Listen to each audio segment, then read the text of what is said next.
Fala galera, eu sou o João Kerlon e está começando mais um episódio do Under Connect, o podcast da Under.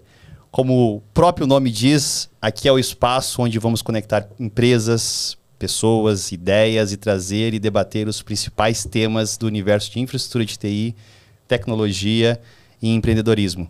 Antes de qualquer coisa, quero pedir para você que está nos acompanhando, se cadastrar aí no YouTube, no Spotify ou qualquer mídia que você está assistindo, deixe seu like, compartilhe com outras pessoas, que com certeza vai ser importantíssimo esse acompanhamento seu e dos teus amigos e das pessoas que você está compartilhando. Aqui comigo está o Frank Bravos. Como é que tá, Frank? Tudo bom? Fala, João. Muito bom estar aqui novamente.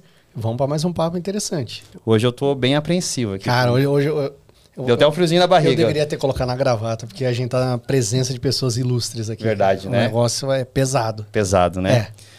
Para você que está aí, saiba que hoje nós vamos falar sobre um tema que talvez você nem dê importância, mas com certeza você passou no teu dia a dia com esse tema, que é educação. Mas não somente educação, também inovação. Então hoje está aqui conosco duas pessoas, uma é minha amiga e eu conheci um outro amigo agora, e com certeza são pessoas especialistas nessas duas áreas, educação e inovação. Então eu quero começar com o Roberto. Seja muito bem-vindo, Roberto Góes. Se apresenta para o pessoal aí. Bom dia, pessoal. Boa tarde, boa noite, bom dia. Obrigado aí, João. Obrigado todo mundo. Obrigado a Lucy também. Bom, vamos lá. Estou com 30 anos de carreira. Esses 30 anos vividos aí no mundo corporativo.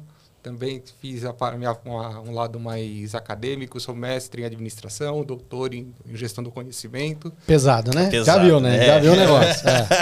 E hoje sou sócio da Codeiro. A Codeiro é uma startup ligada aí às fintechs, ligadas a um mundo de inovação, principalmente para o mundo financeiro. Que legal. A ideia bom. é fazer a transformação de carreira das pessoas, fazer com que ela entre nesse mundo de TI, nesse mundo de inovação. Maravilha, Excelente. maravilha. Antes de você se apresentar, deixa eu fazer uma introdução pessoal. Nós estamos comemorando algumas coisas, né? Sim. Semana passada nós tivemos aí mais de 1 milhão de visualizações nas nossas redes, principalmente no YouTube. Mas hoje você que está aqui conosco está sendo a primeira mulher. Então você, mulher empreendedora, aluna, estudante, que se conecta com outras mulheres, saiba que a Lucy Mari, seja muito bem-vinda aqui, a nossa primeira participante mulher do Under Connect. Muito obrigada, João. Muito obrigada, Frank, pelo convite. Muito mais que mulher, mãe, filha, né? Estudante e docente. Olha só. Pesquisadora. Então, é um grupo de skills que poucas mulheres têm. Mas eu até faço o convite, né? Tenha coragem de ser uma mulher, né, que inspira. Acho que hoje é esse o recado. E assim, antes da gente ser amiga, né, João? Fui professora do João. Olha aí. Tudo bem, vocês podem, né? E a pergunta é, o João dava muito trabalho na... Olha, o Eu João sou um dava aluninho trabalho. bom, eu sou um aluno bom. Mas ele dava trabalho, né? Depois nos bastidores eu te conto. Existem Já informações fugiu. sigilosas, né? Pra quem então ainda não me conhece, sou a professora Lucy Mari, né? Dizem que eu trabalho demais, mas eu digo que hoje eu só faço aquilo que eu gosto, que é a educação, que é a inovação. Então, mais de 35 anos de carreira. Vou dar um spoiler aqui, tenho 51 anos. Nem sempre foi assim, né? Então, eu vivi até meus 44 anos com fobia social, ansiedade social, e eu digo que existe um caminho para você viver aquilo que você escolhe, e eu vivo viver da educação, que é a minha paixão, que é o meu propósito de vida, que é o que a gente vai falar muito sobre isso hoje. Não é? Que legal, né? Que legal. Excelente, baita introdução. Bateu o peso, né?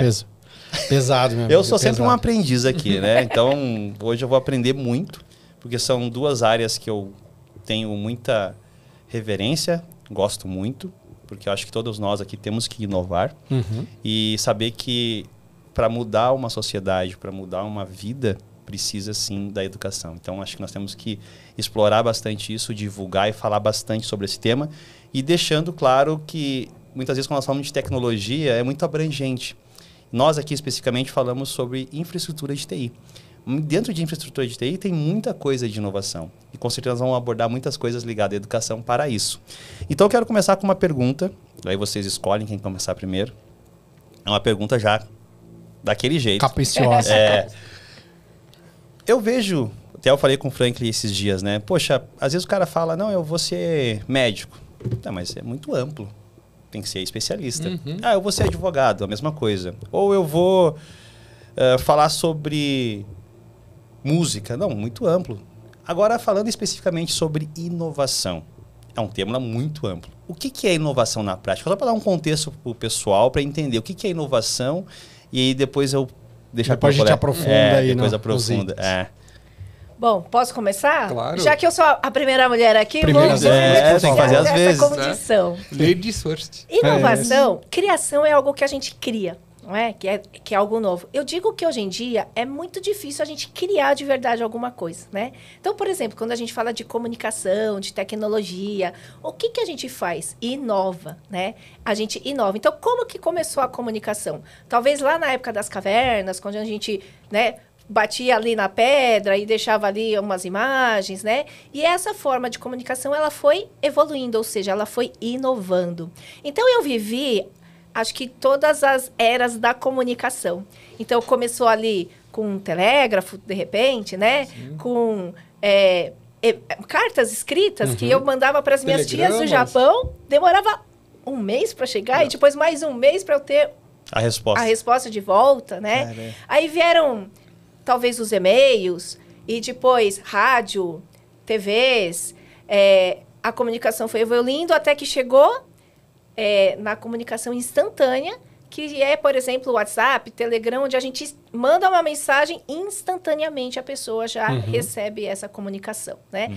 Então, isso é inovação. É fazer algo melhor, diferente, que atinja o máximo de pessoas possível, que impacta positivamente toda uma sociedade. Pelo menos eu penso assim. O que você acha, Roberto? Com certeza. Porque quando o cara olha assim, historicamente, nós como humanidade, né, nós podemos dizer que nós temos grandes invenções. Acho que dá para citar a roda, depois nós temos do fogo, e depois veio o petróleo e assim por diante. Então, hoje, tudo que nós temos estão muito em volta desses principais pontos, né?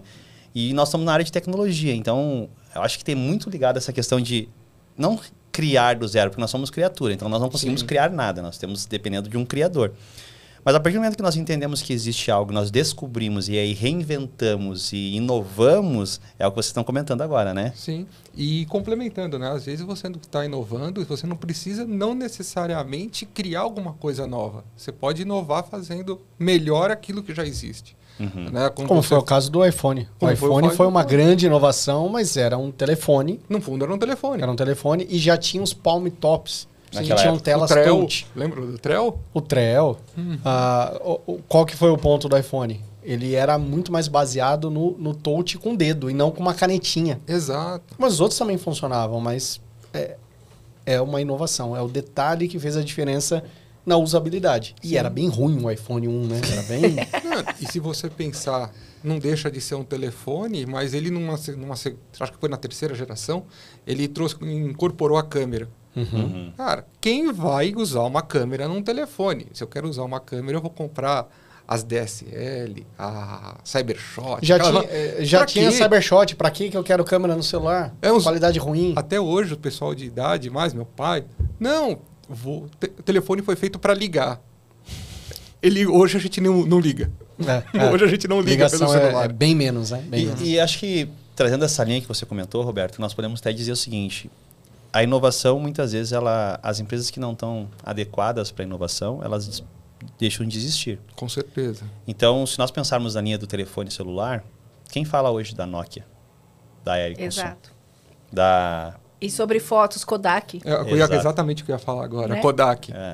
Porque a Kodak, ela inventou a câmera digital. Foi, exatamente. Mas ela não entendeu que aquilo era a nova geração, né? Ou seja, se você não se reinventa, se você não está acompanhando a evolução do que o mercado, do que as pessoas estão precisando, ela vai morrer.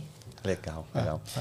Aproveitando, como nós temos duas áreas afins aqui, educação e inovação, sei que hoje, Roberto, você está muito mais no mundo corporativo. Isso. E a Lucy está também no mundo corporativo, mas muito ligada à parte da educação dentro de universidade. Hoje, qual que é a função de vocês dois? Só para o pessoal ter uma noção, assim, para complementar o que nós estamos falando aqui de peso, né? Vai lá. Bom, vamos lá.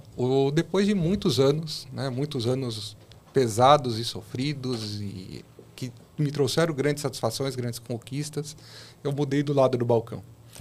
Né? Então, ao invés de ser um funcionário, um CLT, PJ, seja lá o que for, assumir cadeiras de gestão, de liderança dentro das grandes empresas, até multinacionais, as tops do mundo ali. Hoje eu estou jogando do outro lado. Hoje eu estou empreendendo.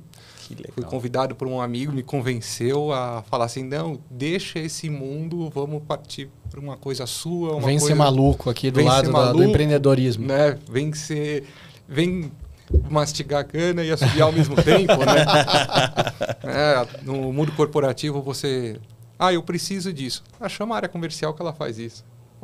Alguém pagou a conta? Olha, preciso vender. Não, hoje não. Hoje está falando jogando do empreendedorismo, jogando do lado de se empreender, né? Montar uma empresa no Brasil hoje, que é muito difícil. Então, hoje eu estou à frente da Codeiro. É uma startup, como eu falei para vocês, ela está ligada ao ensino corporativo, principalmente. E a gente tem algumas verticais. A primeira delas... É uma plataforma online? Na verdade, é uma empresa que vai ter uma plataforma para quando a gente estiver falando de alunos. Tá. Né? Mas também vai ter os treinamentos em company, que é o carro-chefe hoje, que é o que sustenta e que consegue fazer o pilar financeiro da empresa. E também vai ter uma linha da parte de ONGs e prefeituras e entidades governamentais. E aí sim, falando de plataformas de ensino. Então, o propósito da Codeiro é o pilar educação. Educação. Legal. Educação. E a necessidade dela saiu da dificuldade de se encontrar bons profissionais, porque a demanda por TI, a demanda por tecnologia é muito grande no Brasil. E o mercado é carente. Muito carente e tem uma concorrência extremamente forte das grandes companhias. Grandes companhias, quando está falando de projeto de 20, 30, 50 milhões de dólares, quando a gente está falando de pequenas, médias empresas que não conseguem ter 50 mil reais para comprar ele estava falando da passada do podcast aqui que custa 50 mil reais. Né? O pessoal não consegue. Então, assim, são mundos discrepantes. E num mundo onde a gente não tem essa concorrência muito grande de profissionais, concorrer com um banco, você sendo uma lojinha, sendo uma pequena empresa, não tem como você sustentar isso. E a empresa, ela foca em desenvolver esses profissionais dentro da área de tecnologia ou áreas financeiras? Por exemplo, o cara vai ter que tirar uma certificação lá para poder ser um gestor financeiro. Como é que é as áreas? Inicialmente, a formação é em tecnologia. Tá. Né? Então, vamos formar profissionais, desenvolvedores principalmente, gestores, Scrum Master, gerentes de projeto, líderes, tech leads, essas coisas. Né? Focado em tecnologia. Mas também entregando para eles um conhecimento que a gente traz de mercado. O que é uma IOF? Não adianta um desenvolvedor desenvolver um projeto financeiro se ele não sabe o que é o IOF. Como funcionam as regras. O que é um imposto de renda. Né? Como que calcula. Então, não adianta. Então, essa formação a gente quer fazer ela completa. Né? E, por outro lado, a gente também pensa na linha executiva, também dos treinamentos corporativos. Então, a gente está lançando agora, no mês que vem, um treinamento específico de inteligência artificial para gestores. Opa! Né? Então, interessante. Então, é um treinamento focado no mercado financeiro e órgãos de direito. Então, a gente está falando de juízes, advogados, promotores. Porque hoje a inteligência artificial acaba sendo... Principalmente para nós que somos do século passado, vamos dizer assim. Você está falando de você, né? Às vezes um pouco... Poxa, o que é essa inteligência artificial? Porque olha na mídia todo mundo dizendo os postos de trabalho vão desaparecer. Será que vão desaparecer mesmo? Esse já está um ponto da inteligência artificial, porque nós sabemos que todo mundo está usando. Sim. Mas tem pessoas que têm receio ainda. Olha só. Eu vou voltar lá para trás de novo. Quando surgiram os livros didáticos, os livros impressos, a educação, os professores, os educadores da época, eles tiveram um desconforto. Nossa, como que vai ficar o meu papel como docente na educação com os livros? Porque agora, todo o conhecimento que antes era centrado no professor passou a ter nos livros, ou seja, eles se sentiram ameaçados. Era só o aluno ler o livro e não sabe o professor. Exatamente. Mas a gente percebe que não foi assim que aconteceu. Aí depois vieram a internet, né? Sim. Nossa, como que vai ficar a educação agora que todo o conhecimento está numa internet? E aí, evoluindo agora para inteligência artificial, A dúvida e a pergunta é a mesma. Assim como a revolução industrial com os empregos na indústria, né? Sim. Então, de novo, será que a IA vai substituir a educação, a docência? Então, se você olha para o histórico da evolução da educação, certamente não vai. E mesmo os empregos. Então, quando a gente olha para a primeira revolução industrial, a segunda revolução industrial, a mesma pergunta veio. Nossa, será que essa evolução vai substituir a mão de obra humana? De novo, não. E aí eu, como gestora de inovação acadêmica, como coordenadora de soft skills, que parece que é uma moda, mas eu tive que me especializar em soft skills. Por quê? Porque até uns 10 anos atrás, você era muito bem empregado se você tivesse hard e tech skills. Hoje... Você está falando muito termo técnico. Explica para o pessoal o que é hard skill e soft skill, porque o pessoal não sabe o que é isso, Boa. né? Então, hard vou até fazer uma brincadeira, né? Então, hard é tudo aquilo que a gente se especializa na área. Então, por exemplo, a minha especialização, eu fiz a graduação em matemática, o mestrado em ciência da computação, o doutorado na engenharia elétrica da Poli. Hard skill. Então, hard skills. Bem certo? hard, por sinal, Soft né? Bem hard, né? bem hard. Aí, que nem eu falei, eu vivi 44 anos presa numa bolha. Por quê? Porque eu só vivia de hard skills, né? Sim. Hoje, você precisa dos soft skills, que é o quê? Habilidades sociocomportamentais. Então, você precisa ter uma boa comunicação, você precisa ter empatia, trabalhar em equipe, saber resolver problemas, né? Então, é um conjunto de habilidades, inteligência emocional, Sim. que se hoje você não tem, que são as soft skills, você não é mais um profissional completo no mercado. Então, a minha forma de gerir hoje tanto a docência como a coordenação dos projetos que a gente leva para a universidade mudou. A educação mudou. A educação inovou. Ou seja, se qualquer faculdade, escola, se ela não inovar na educação, aí sim ela perde para uma IA generativa.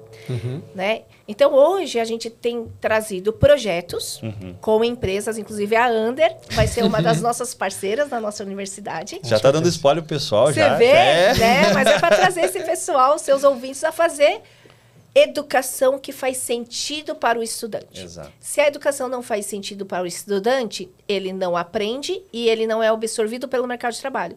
Então, hoje, a educação ela precisa ser mão na massa, onde ele vai aprender hard skills e vai desenvolver soft skills. Empresas grandes de tecnologia, elas dizem para mim, Lucy, é fácil ensinar hard skills, mas é um desafio enorme desenvolver competências socioemocionais, sociocomportamentais, né? Tem muita coisa por trás. Exatamente. Então, e como que se desenvolve isso? É fazendo, é na prática, é no dia a dia, é nos projetos, mão na massa, que fazem sentido, porque aí são desafios que as empresas trazem. Então, isso desperta um interesse maior nos estudantes. Então, a gente hoje tem trazido essa forma de inovação dentro da tecnologia. E a IA, a gente incorpora ela dentro da sala de aula. A gente ensina para os nossos estudantes como usar ela de forma que a IA não seja uma muleta, não seja só um apoio, mas que seja que joga a aquilo nosso que favor, né? aumente a produtividade, né? E assim, você não consegue usar uma IA se você não tem conhecimento. Precisa ter bagagem. Precisa ter bagagem. Por isso que os mais velhos estão tendo mais facilidade em fazer o tal do prompt. Exatamente, é. Aí eu até brinco, né?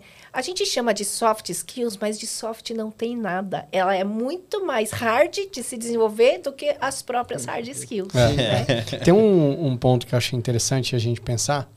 Quando, né, começou o livro, o aluno precisava ler o livro para daí ele processar aquilo e fazer uma entrega de alguma coisa, de um trabalho, enfim, pegar um trabalhinho simples. Quando chegou o Google, eu lembro antes do Google, né? Eu pegava lá a Barça, o Mirador, que minha tia tinha a coleção Grande inteira. Barça. Eu ia lá, trabalho de escola de vôlei, sei lá. Aí ia lá, pegava e copiava o que estava no livro. Exatamente. Transcrição. Meio que assim, não estou produzindo muita coisa. Só que eu gostava muito de fazer maquete. Aí, pô, é um trabalho de vôlei? Vou fazer uma quadra fazer com isopor, fazer uma quadra, botava as medidas e tal. Entregava um trabalho que era mais do que só o básico, que no outro ano também ia ter trabalho de vôlei. Aí era só pegar no disquete que eu tinha guardado. Disquete, hein? Colocava lá. Tá entregando. Sabe mais o que é disquete. Colocava lá o disquetinho, puxava o trabalho de vôlei de novo. A parte escrita estava pronta, não precisava nem ir lá copiar da Barça. Depois veio o Google. Beleza. Você vai lá, vôlei, regra de vôlei, não sei o quê. Pega o texto, copia, cola, imprime. Então, assim, também não tá... Quem não tá afim, não vai nem ler, não vai nem redigitar. Tanto que muitos professores começaram, não pode mais entregar impresso. Tem que ser à mão. Pelo menos pro cara você ler. tem que escrever, né? Pelo menos transcrever. Exato, Então, você tinha um copia-cola e tal, mas, de certa forma, né, o livro, eu precisava, de alguma forma, fazer uma passagem de informação. Se é só entregar um trabalho pronto, é uma coisa. Se é fazer elaborar algo a partir daquilo, eu ia precisar usar mais o cérebro. O que a IA ela traz diferente disso, ela também, para transcrição, então você escreve trabalho de vôlei, ele vai fazer o trabalho e entrega. Mas agora, minimamente, você tem ali que saber passar as instruções. Isso. tem que passar umas instruções. Eu brinco, faço muita analogia com o estagiário. A IA é um estagiário. Se você falar assim, faça um trabalho de vôlei, ela vai lá e faz. Mas esse trabalho de vôlei que você pediu, ele está dentro do escopo que o professor espera? Fala assim, não quero falar de regras, eu quero falar só do set, eu quero falar só da bola, eu quero... Ou do ecossistema em volta. quero falar você de começa histórico. a modelar, então você vai escrevendo isso com instruções, famoso prompt, né? Você vai dando instruções para fazer, e ali você vai seguindo uma linha de raciocínio. Quando a gente usa essa mesma IA para o mercado corporativo, é isso. Você pega lá as ferramentas e tem que saber orientar a ferramenta para ela fazer o trabalho. E aí você volta lá, fazendo até um pouco do papel da Lucy, né? Lá no passado, quando a gente olha as fábricas de automóvel lá do Henry Ford, você tinha lá um carro no meio da fábrica com 50 mil pessoas em volta, cada um apertando o seu parafuso. Sim. Hoje você tem linha de produção. Uma linha de produção onde tem uma pessoa olhando para aquela pessoa assim. Que nem os Simpsons, né? Apertando o botãozinho assim. A IA vai ser a mesma coisa. Talvez você não tenha a quantidade de editores, de geradores de texto, de analítico, tudo que é muito mecânico, tudo que pode ser automatizado, realmente talvez você não tenha. Né? Eu participei de um projeto na universidade onde o pessoal estava fazendo controle de qualidade de feijão. Olha só. Né? 100% dos grãozinhos de feijão são analisados. Olha aí. Como que você vai fazer isso com um olho humano? Vai passar muita coisa. O cara vai dormir e vai falar, tá bom. Deixa que o saque lá resolve depois. Nós somos limitados em termos de sensores, né? Exato. Então nós precisamos de algo que nos potencialize. Exato. E a IA traz esse potencial. Aí só para concluir a ideia indo, né, ali o trabalho de vôlei, né? Eu peguei isso como exemplo. Um professor ele pode chegar agora, que dá mais trabalho pro professor, simplesmente falar assim, gente, trabalho de vôlei. Eu quero regra aí, os tópicos básicos. Você joga aquilo na IA, a entrega pronto, acabou. Agora, e se o professor chega e fala assim, eu quero um trabalho de vôlei e o objetivo de vocês é criar e gerenciar um time de vôlei. Então vocês precisam saber como que capta dinheiro, como que contrata atleta, quanto que paga. Meu Deus, como é que eu vou fazer agora? Você tem IA. Você vai conversa com ela. Troca uma ideia. Vai ser um trabalho muito bem feito com IA, só que não vai ser um prompt. Trabalho de vôlei, me entrega pronto. Não. Vai ter que queimar os miolos ali, trocando muita ideia com a IA para sair um negócio e com certeza cada aluno vai começar a entregar trabalhos diferentes. Exato. Só que aí a gente tem um desafio na docência. Exato, porque assim... Que é tirar os professores da zona de conforto. Exato. Olha aí. Quero que eu ia comentar. Então eu até posso começar com uma pergunta, já que nós vamos entrar nessa linha, porque é bem interessante. Todos nós aqui, provavelmente já passamos em algum momento de estarmos aprendendo ou no momento de ensinando, né? Quando nós temos uma relação pai e filho, ou mãe e filha, filho, nós temos que ensinar, e normalmente é pelo exemplo. A criança vai crescendo com o exemplo. Mas agora nós estamos no mundo corporativo. Dito isso, o que nós temos que pensar? Se nós estivéssemos pensando em transformação digital, inovação, educação, como é que nós podemos fazer para, dar um exemplo, crianças de 10 anos a aprender sobre isso? Como é que nós temos que lidar? Qual é o ecossistema que tem que ser montado? Como vocês já estão nessa área de educação? O que está sendo feito hoje dentro das universidades, dentro da Codera, para impulsionar a adoção das pessoas em usar a educação para ganhar conhecimento e saber usar um prompt? Porque para nós é fácil dizer, não, usa o prompt. Mas para aquela galera de 2000 para cá, que só estava ligado no celular, como é que eles mudam a percepção de sair do TikTok e ir para um outro local? O que vocês veem? Olha, existe o que a gente chama de PBL, que é Problem Based Learning, e o PJBL, que é o Project Based Learning. Então, hoje a gente usa isso como fundamento. Olha só. E hoje, praticamente todas as escolas do ensino básico tem o Espaço Maker, onde eles vão aprender criando startups, inclusive, trazendo empresas. Então, eu conheço vários colégios do ensino médio que têm o técnico, eles fazem parceria com as empresas e eles precisam desenvolver algo tipo startup e o negócio tem que sair. E isso a gente está falando... Algo funcional, algo entregável. Exato. De estudantes de 15 a 17 anos. Vai pegar todos os hard skills, tudo que aprenderam até agora e vai consolidar num projeto. Exatamente.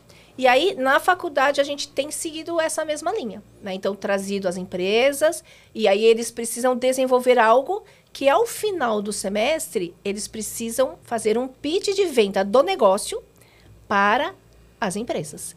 E aí, as empresas, elas podem absorver, elas podem contratar, eles podem, né... montar uma empresa. Fazer, junto. Exato, criar uma holding, né? Ai, meu chapéu caiu. Meu Deus, perdeu Criar agora uma- a Perdeu a identidade. identidade. Perdi a identidade. Volta ela aqui. Volta. Pronto, meu marco. Tem um aqui. detalhezinho que a gente bota o fone aqui, aí atrapalhou a identidade da Lucy. Mas tá bom, a gente... Mas tá muito bom, Isso é Lucy. inovação, a gente Ah, vai. reinventou. Eu quero ver se tem alguém que grava um podcast com Com um fone e o chapéu vermelho. chapéuzinho em cima, vermelho. hein? Muito bom, muito bom. Né? Então, é uma provocação porque, assim, a gente tem vários docentes, assim como estudantes, que querem viver na zona de conforto. Só que o mercado, a sociedade, a necessidade da inovação, ela vai mexer. Então, quem não sair da zona de conforto, ela é peneirada, né? Sim, ela vai sim. ser excluída desse movimento, né? Isso é natural, gente. Isso faz parte da natureza da evolução. Os mais fracos, eles vão sendo deixados para o lado. Os mais fortes, eles vão lá na liderança e vão trazendo a grande massa, né? Pensando em termos de hard skill, quando nós olhamos para o passado, eu lembro muito disso, meus avós diziam assim, tu tem que estudar até o ensino médio. Depois veio, tu tem que fazer uma faculdade. Hoje, não, agora tu tem que fazer uma pós, tem que fazer uma MBA. E é pouco, hein? E é Isso. pouco, e vou falar para Tem que fazer um intercâmbio, tem que fazer um Mas estágio por num que que eu lugar fiz- diferente. por que eu fiz essa colocação? Porque imaginando dessa forma, em termos de crescimento de hard skill, é necessário hoje o profissional que está se formando, iniciando a carreira, ele buscar algo ligado a IA? Quer falar, professor? Eu vou falar para você, sim, precisa, porque tem coisas que não precisa, você não tem como lutar. Né? Falando principalmente dos jovens, não estou falando mais da área mais universitária, principalmente, o pessoal que já está entrante, que são os entrantes do mercado de trabalho. Não adianta você chegar numa aula e falar assim, você não vai usar o celular. Você não vai usar o Google para fazer pesquisa. Sim. Ou falar para um programador, olha, você vai desenvolver essa solução que eu preciso e você não vai pesquisar no Google porque eu te pago para isso. Então você não vai copiar do Google. E vai usar o bloco de notas, não vai usar nada para... E você não pode usar os assistentes. Né? Você tem que usar sempre o bloco de notas. Antes de você acabar o seu raciocínio, eu vou até aproveitar para contar um pouco uma história, aproveitar que a minha professora está aqui na frente, tem que contar uma história da professora, né? Olha aí, olha aí. Você vai falar e... Tem uma disciplina na cadeira uma disciplina de ciência da computação, chama-se complexidade de algoritmo. Qual é a ideia dessa disciplina? Ela pega um código e coloca regras matemáticas de lógica para deixar ele mais otimizado. Então, hoje, quando um programador cria um código, o que ele vai fazer? Poxa, chega lá na IA e pergunta, pega esse código para mim e deixa ele mais otimizado. Só que realmente, será que vai entregar o resultado de aprender o por trás, como calcular a complexidade do algoritmo? Mas vamos pensar o seguinte, alguns anos atrás, ele simplesmente faria o código e falasse assim, teste em produção. Teste em produção. Se derrubar o servidor, ele funcionou. É aquela famosa história, na minha máquina funciona. E sabe o que acontece muito conosco, assim, essa problemática, né? Hoje, como nós trabalhamos com a sustentação dos ambientes, Sim. É normal, muitas vezes, ter um embate entre o pessoal nosso operacional, às vezes até o time de infraestrutura, o DevOps, sim. com o time de desenvolvimento. Qual que é o embate? Cara, meu código está aqui, está funcionando. Na minha aqui máquina funciona. Na minha máquina funciona. Como que resolve isso? Daí eu sempre falo para a galera, pessoal, nós temos que trabalhar em conjunto. Por quê? Existe sim mecanismo de otimização. Só que é difícil tu chegar para uma pessoa, que daí entra a questão do soft skill, e dizer para a pessoa, tu está errada. Tu não pode chegar e dizer assim da forma. Tu tem que trazer ela pro teu lado. E aí entra a questão da empatia. Para poder negociar com a pessoa. É uma parte de negociação. E você falou uma palavra-chave no mercado corporativo hoje. Duas, na verdade, né? Empatia e negociação. Exato. Pessoas que não conseguem ter empatia pelo colega de trabalho. pelo seu parceiro, porque ninguém faz tudo sozinho na empresa. Né? Pelo seu parceiro, que está lá para um bem comum, e você não consegue se lidar com ele e a forma de você falar, uma coisa é você falar, cara, vamos aqui, vem aqui, me ajuda a te ajudar. Exato. E a outra coisa é falar assim, cara, teu código mesmo. Eu gosto de dizer na área de complexidade de algoritmos que a gente tem 2 problemas computacionais e elas realmente existem. E dentro da infraestrutura, né, da Under, por exemplo, a gente sabe disso, que é processamento e armazenamento. Processamento e armazenamento, eles não são infinitos, eles são finitos. Exato. Então, muitas vezes, por exemplo, vou trazer um problema de complexidade que existe algoritmos que resolvem, mas eles resolvem em alguns séculos, ele te dá a resposta. Que hoje praticamente todo mundo usa. Por exemplo, o algoritmo do Waze. O que a gente quer? A melhor rota, no melhor tempo, na melhor distância, né? A gente tem algoritmos que fazem isso. Não é o que o Waze traz, tá? Esses algoritmos, o que o Waze traz é algo que ele não traz a melhor rota. Ele não traz o melhor tempo, ele não traz a melhor distância. Sim. Porque é praticamente infinitas as possibilidades que existem. E aí ele tem que testar todas essas infinitas possibilidades para te trazer o melhor, que é a solução ótima. Mas existem formas da gente otimizar, né? Então então ocupa processamento, ocupa armazenamento. E assim, para esse algoritmo já otimizado, ele vai te trazer a resposta em alguns séculos. Mas eu acho que a gente não tem esse tempo de esperar. Você vai apertar o Waze, né? Já com o carro em movimento. Ele já tem que calcular. Então, tá demorando isso? Tá demorando. O Waze traz... A gente é imediatista, né? Muito, sim. Então, ele traz aquilo que é o mais ou menos bom, mas não é o melhor. Então, quando a gente pensa na infraestrutura, e a gente sabe, por exemplo, que uma IA generativa, ela consome muita energia, ela consome muita água. E aí, quando a gente pensa em sustentabilidade e a inovação do futuro... Aí é uma pergunta, né, capciosa aqui. Até que ponto a IA ela vai sobreviver à sustentabilidade? Porque a gente vive uma crise hídrica mundial. Aqui no Brasil a gente não sente, porque a gente tem muita água debaixo da gente. E por isso que os outros países ficam muito em cima da gente. Eles querem nosso território porque a gente tem água em abundância. Mas... no resto do mundo, isso não é verdade, gente. Existe uma crise hídrica. E quando a gente fala da IA generativa, até que ponto ela vai se sustentar por conta da sustentabilidade? Porque a água é um bem natural nosso de sobrevivência, né?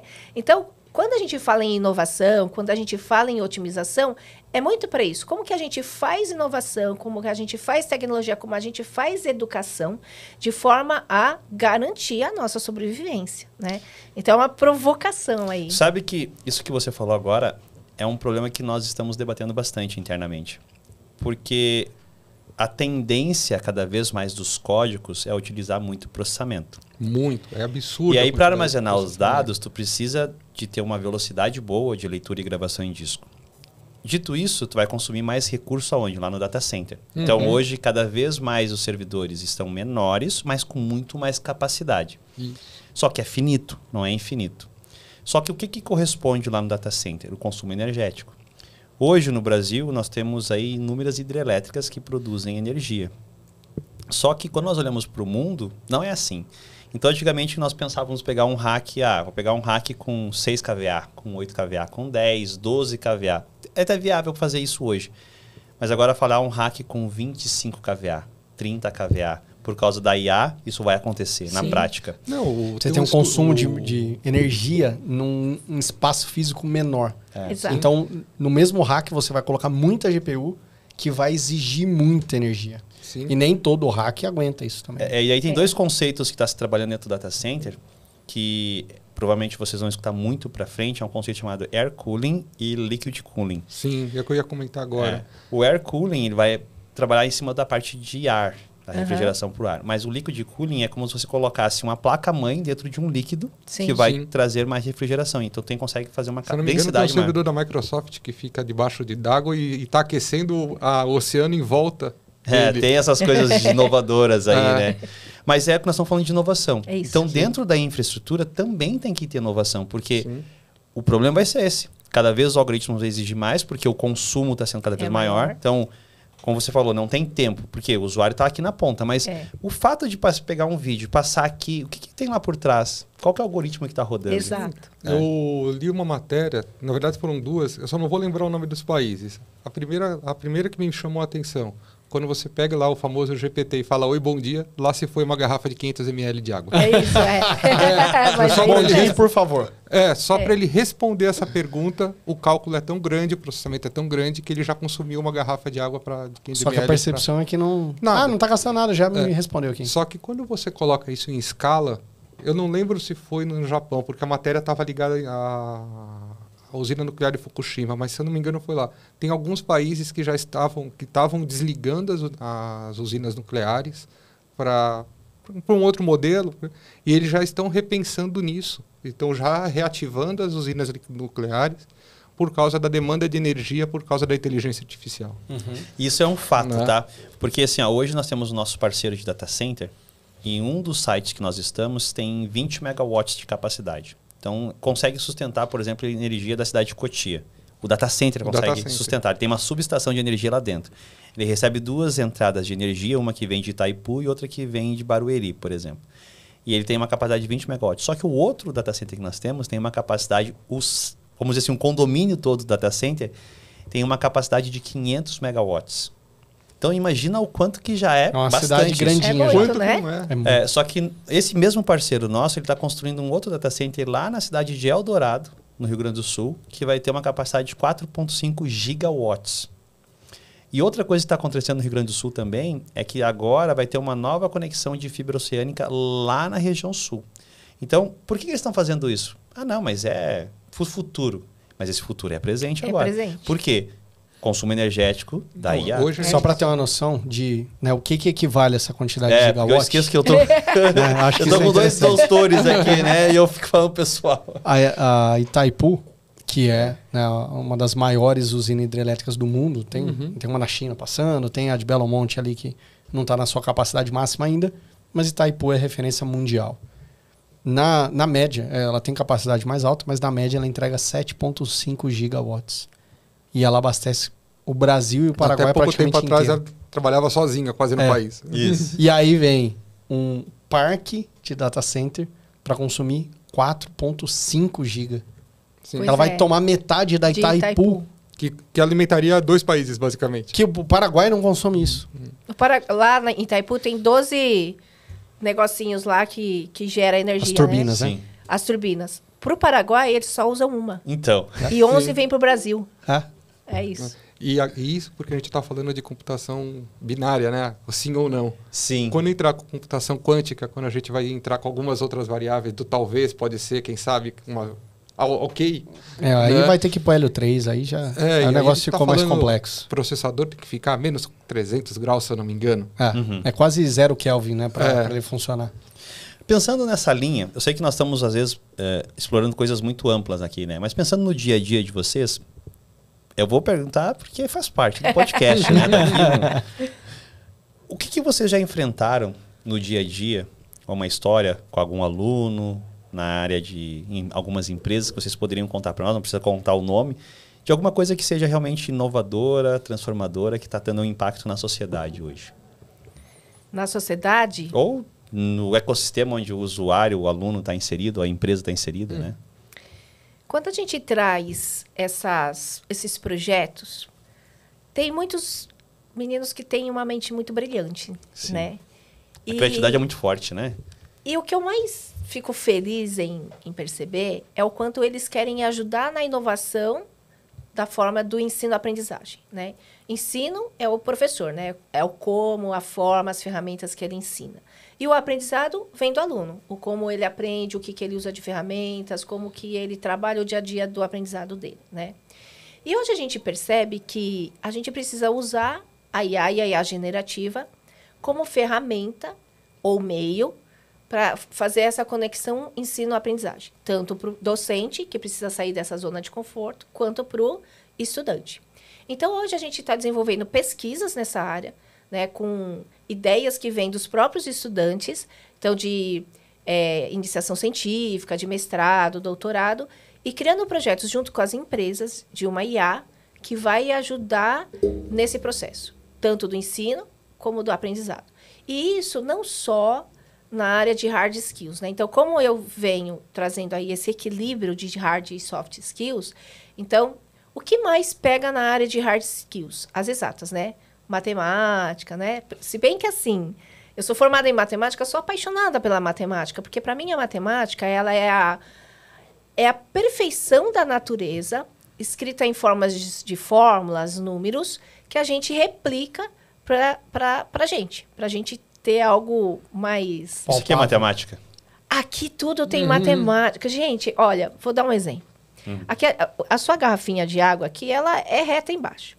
Mas a garrafinha de água de refrigerante, por exemplo, ou de água com gás, ela tem embaixo aquela forma, é uma estrela do mar, né? Então, o que é aquela estrela do mar? Ela tem a segunda curva mais resistente da natureza, que é a Versieira, aliás, descoberta por uma mulher matemática. Olha só. Né? Você viu? E por quê? Porque eu acho que eu nunca mais vou tomar uma Coca-Cola do jeito que eu tomava antes.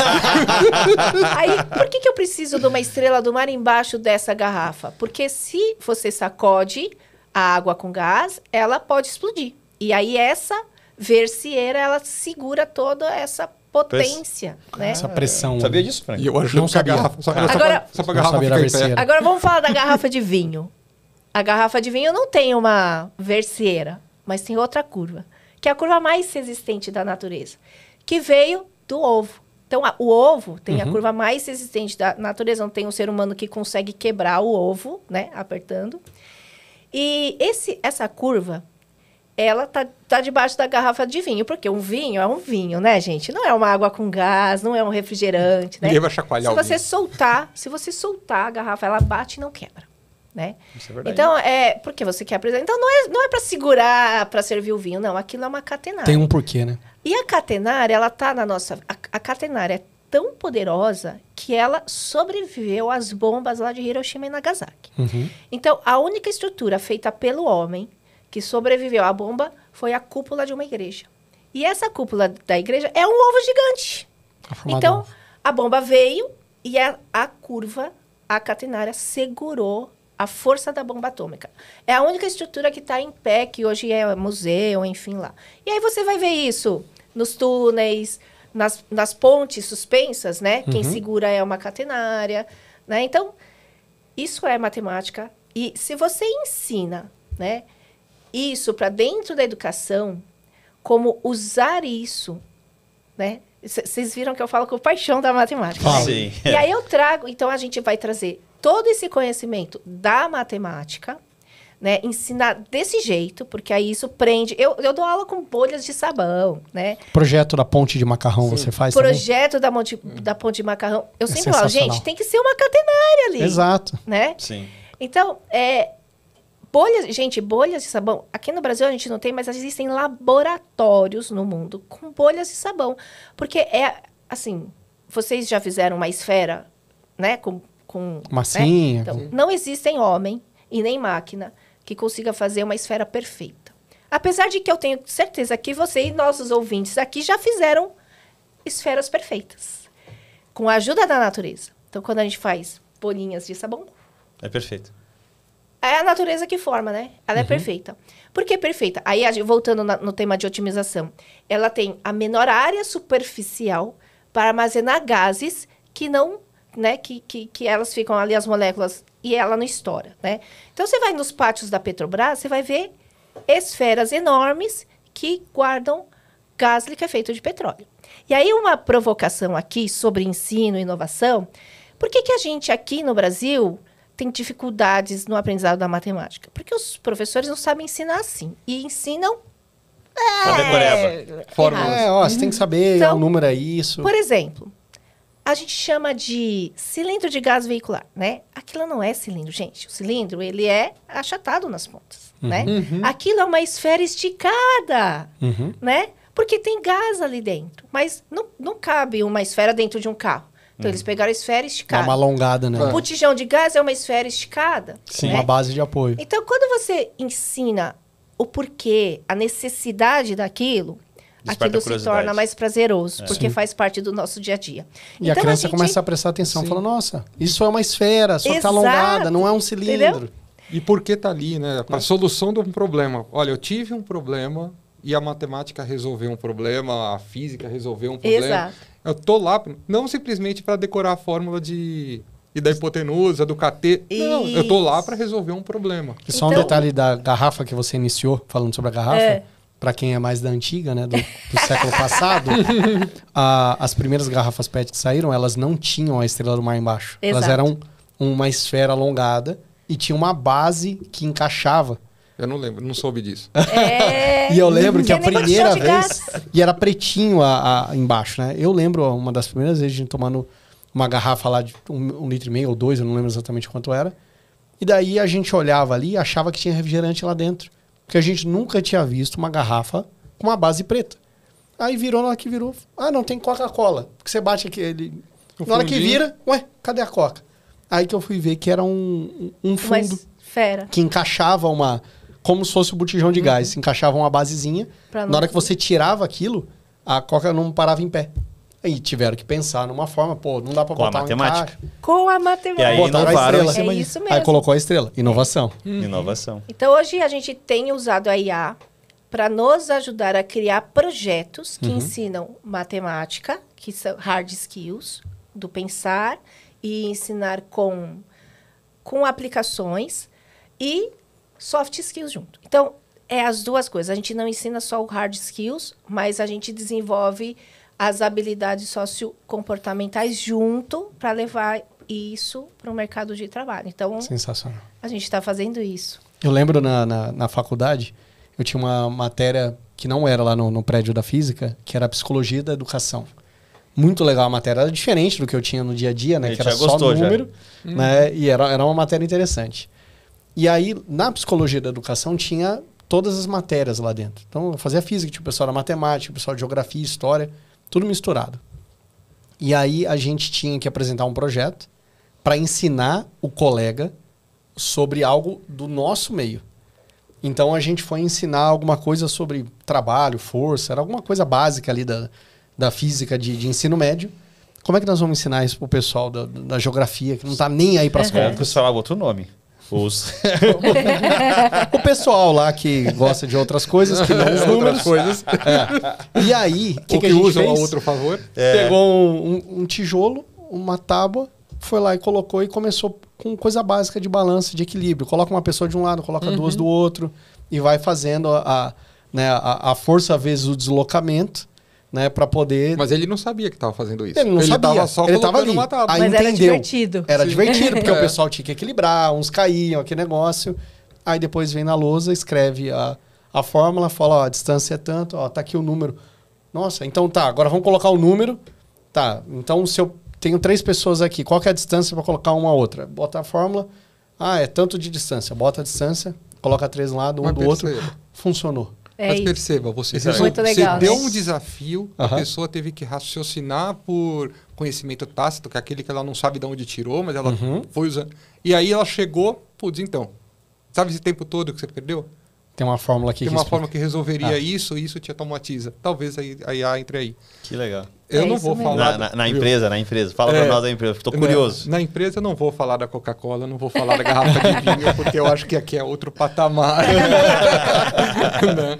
Mas uma das empresas do grupo da Codeiro, a Codeiro ela faz parte de um grupo que chama Core Labs, especialista em serviços financeiros. E ela tem uma vertical lá, uma empresa chamada Trustic. O objetivo dela é sistemas de antifraude Tá. e assinatura digital eletrônica e tudo mais.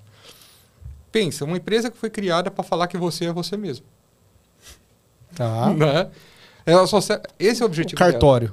Na verdade, seria o cartório. Só para falar que você é você. Ah, Né? Você me pergunta, famoso por que existe reconhecimento de cartório? firma. Não é? Hoje Pois não é. precisa mais, né? Mas E por que tá- precisa? E precisa? Ainda tem. Só no ainda Brasil, tem. você sabe, né? Tem só no Brasil e vou falar para você. Eu fiz umas negociações há uns meses atrás e estou surpreso.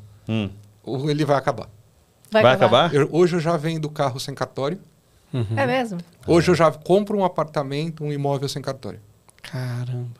Que era a base, né? Que era É. A base era o isso, mínimo. né? É. Tá. Né? Transação de carro e imóvel sustentava e o casamento. Aí só sobrou o casamento agora, então. Só pra dizer, Mas, pra você mas que isso pode acabar também. Pode. Não, o casamento. Não, só a favor do casamento, mas pode acabar a burocracia. Para você que é novo e nunca teve a oportunidade de comprar um carro ou comprar uma casa aqui, você vai fazer isso em breve, saiba que o nosso passado aqui, isso era normal. Tu tinha que se deslocar até onde? A um cartório. Tu não conseguia fazer essa transação sem ir no cartório. E isso é muita novidade. Papel, preenchia na mão, reconhecimento de firma, a sua assinatura. E eles conseguiram resolver isso? A Trust fez isso ou a Trust participa? Esse daqui foi só um exemplo, mas a Trust que hoje está falando de um sistema de antifraude. O sistema de antifraude é a coisa mais legal que tem porque é desafio todo dia. Né? Todo dia tem um grupinho de pessoinhas que gostam de fazer coisas aleatórias e que desafiam o nosso sistema a ser cada dia mais robusto. E hoje em dia muita coisa está estruturada em cima da biometria facial. Tá. E o que é a biometria facial? Um monte de medida que tira do teu rosto. Uma impressão digital do rosto. É umas milhões de medidas que eles tiram ali. Só que o rosto da gente muda a cada dia. Às vezes você tomou umas a mais, o rosto começou meio inchado. Tomara que o meu muito para melhor. Às vezes você apanhou, né? Às vezes você só dormiu um pouco mais e está inchado. Às vezes dormiu um pouco mais. Aí tem as outras coisas um pouco mais sérias. Tipo, você tem, hoje em dia, somente o pessoal mais da metrosexual aí, que faz a harmonização facial. Isso daí, coitado do sistema de inteligência artificial. Ele para de funcionar. A harmonização facial, ele pega porque ele muda os pontos, né? Exato. E você tem outras coisas, né? Você tem a foto da foto. O cara coloca a foto do RG na frente da câmera para falar biometria. Você tem o cara vestindo uma máscara de silicone para simular a pessoa. Né? Então você tem uma série de coisas que hoje coloca em xeque essa biometria. E se não é inteligência artificial para fazer isso, para simular... E outra, aqui no Brasil muito está baseado nas bases do governo da biometria. Né? Principalmente quando se precisa de assinatura de contrato, essas coisas, muito é base do governo. Né? Como é que você faz para um cara que fez a biometria lá quando ele foi tirar a habilitação há 7 anos atrás e ele precisa fazer uma biometria hoje? Caramba. Como é que vai entender que ele apanhou, que ele dormiu, que ele... Mudou o tamanho da barba? Mudou a barba, o óculos, né, o cabelo. Então tem coisa simples. Se não é inteligência artificial que simula isso de uma maneira extremamente rápida para poder falar 80% é você, aprova ou não, entendeu? Tanto que até o governo teve que mexer uns dias atrás nessa régua para falar se você, no Gov lá, se você é você. Ele teve que mudar essa régua, porque ele estava muito baixa, e aí alguém descobriu isso e conseguiu burlar isso. Então ele teve que subir essa régua, porque não tem nenhum sistema hoje que fale que a biometria 100% é garantida que você. Inclusive, fazendo uma pergunta sobre isso, desculpa. A gente estava conversando com uma empresa, tem um mês e pouco atrás, que entrega um serviço desse. Lá no evento, lá de Sorocaba. Sim. Eles têm isso. E aí... eu perguntei para ele assim, falei, eu tenho uma impressora 3D em casa. Foi o presente que meu irmão, eu tenho um irmão mais velho, deu para minha filha. Sim. Para ela se interessar. Quer fazer engenharia no ITA, não sei o quê, então toma aí uma impressora para ver se você gosta. Não se empolgou.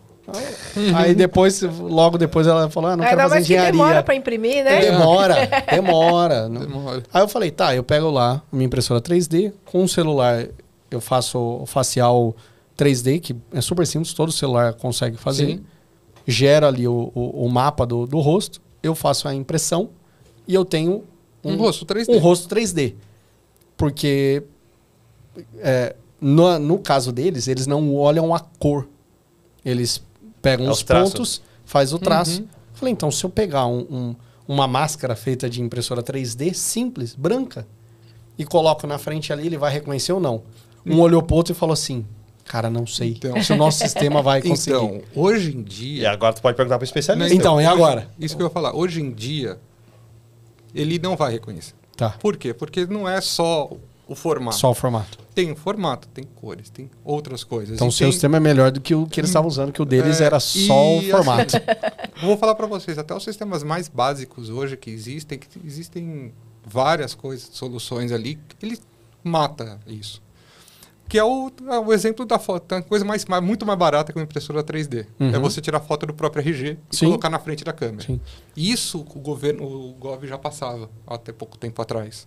Mas agora ele fala não assim, passa mais. pisca. Aí você tem que piscar. que é o Vira que pra direita. Aí você Que é vira uma pra direita. técnica que a gente chama de prova de vida. E eu tenho que tirar o óculos, aí eu tenho dificuldade de ler o que ele tá dizendo. Esse é um problema que a gente tá tentando resolver Só que hoje. é porque eu entrei semana passada no Gov pra fazer, precisava pegar um documento lá, aí eu fui entrar. Sabe o que eles colocaram? Isso, semana passada. Tirei o óculos. Aí você não Aí eu enxerga falei, o celular não tava mais. enxergando, né? Aí ela fala em áudio. Então, mas Vira o isso- rosto. Tá, olha pra Mas cima, isso são pisca. desafios. São desafios que é colocado para pessoas, para alunos. Até porque que tem é o gente tal que da nem consegue inovação. ler, né? Exato. É, tem E cegos, né? Vocês falando aqui, a minha cabeça foi longe, né? Pensa no tio Paulo fazendo biometria. Olha o tio Paulo. O cara pega o tio Paulo pelo cabeça e coloca lá na frente. Cara, vai autorizar. Sim. Só que hoje já não autoriza. Algumas soluções, como a gente Tá tem, evoluindo. já está evoluindo e o cara tem que provar que está vivo. Então ele tem que dar. Coloca para frente, coloca para trás. Isso. Dá uma piscadinha. Ele mede a quantidade. A gente não enxerga, mas o olho pisca muito mais rápido do que a gente consegue ver. A câmera consegue pegar o piscando, o movimento de olho. Aí ele fala, ri, vira para lá, vira isso. para. Ele consegue. E aleatório, né? Cada E vez ele aleatório, pede algo né? diferente. Vocês falando desses desafios, eu lembrei de um projeto que eu participei algum tempo atrás já, não faz muito tempo. Nós tínhamos um cliente que ele tinha um grupo de servidores conosco. E servidores extremamente pesados em termos de capacidade de recurso.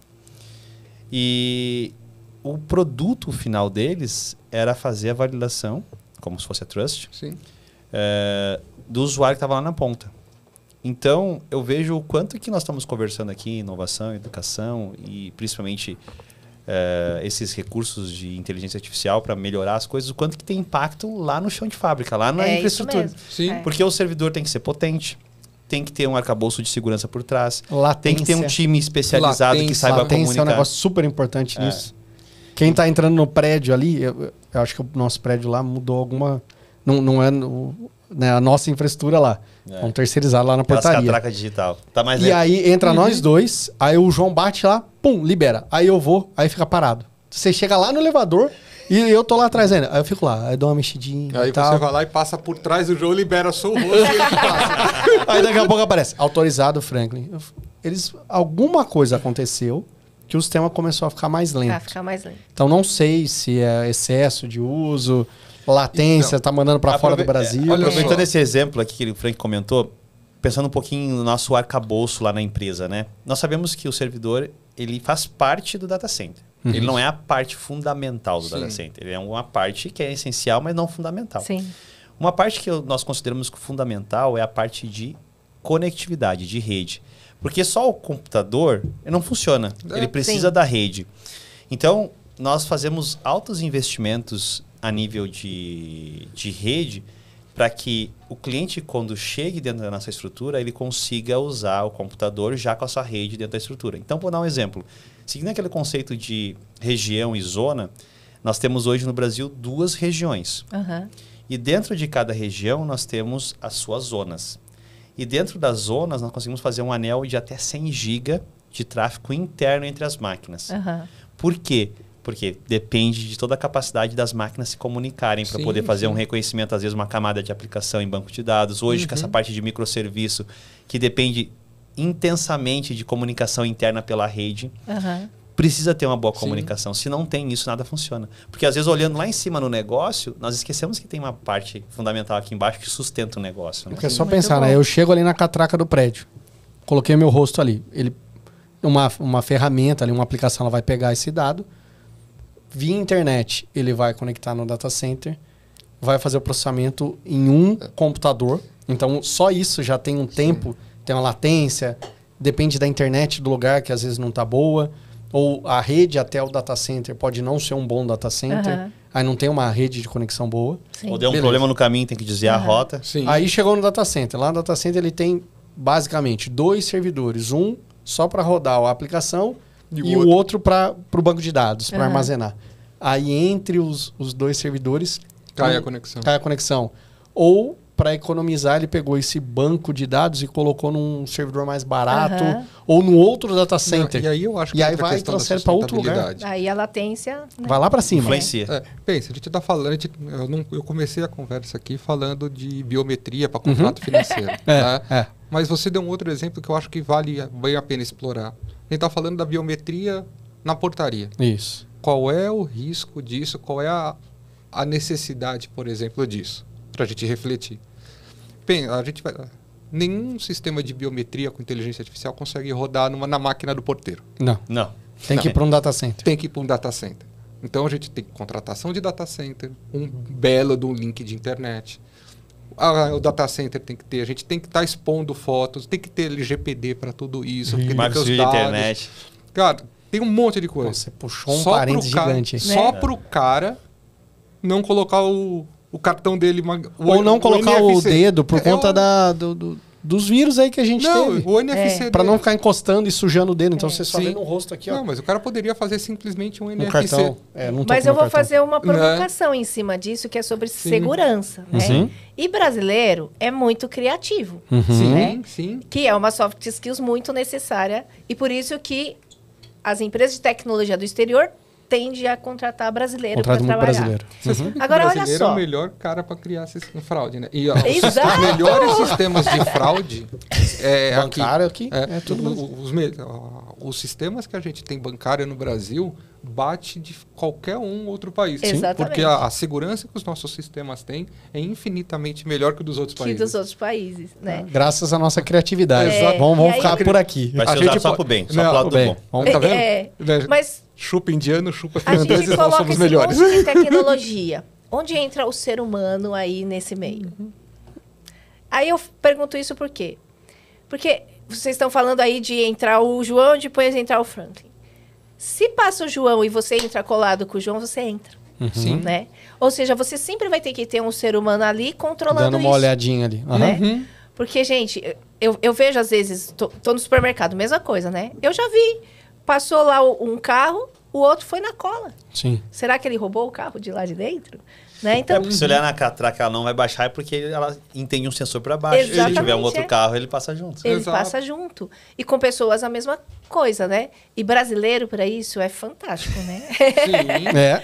Né? Mas, ou seja, para trazer o gancho a gente pode inovar, a gente pode pôr tecnologia, mas o ser humano ele sempre precisa estar presente para moderar a tecnologia. Né? Então, isso é super importante a gente dizer, né? O ser humano, a profissão, ela nunca vai ser abandonada, né? Exato. E assim, tem lugares que tem esse risco, né, de segurança. Então, uma entrada de um prédio, você tem a portaria, depois ainda tem mais uma sala. Que no nosso caso, a gente ainda tem... só para o nosso escritório ainda tem mais a biometria. No data center, a gente tem várias camadas de segurança para entrar. E é outra, porque ali outra esfera. Um ambiente de altíssimo risco. Né? E não tem biometria facial lá, simplesmente nesse subir caso. no seu apartamento. Não. É bem complexo. Agora, pensando numa outra coisa, que é, por exemplo, o sem parar. Então, você vem com o carro. Antigamente, era só uma caixinha. Ele reconhecia RFID, alguma tecnologia nesse sentido, de radiofrequência, e você passava e conseguia passar rápido. O que começou a acontecer? Pega a caixinha, bota no outro e tal, começa a ter fraude. Chega perto, você vai encostadinho no carro da frente. Junto. Isso. Aí o que eles fizeram? Agora faz a leitura da placa mais o RFID. Imagina o processamento. Tem mais coisinhas aí. Para começar a fazer isso. Mas é tudo porque brasileiro é criativo. Então você começa a ampliar, porque você entra numa esfera de, claro, segurança, de uso de fraude e tal, mas vamos pensar o seguinte, o sem parar, ou enfim, para não ficar... É como o Bombril, né? A marca ficou muito forte. Mas tem vários outros. E cada um tem diferença de resposta. De tempo. Só que a gente está falando...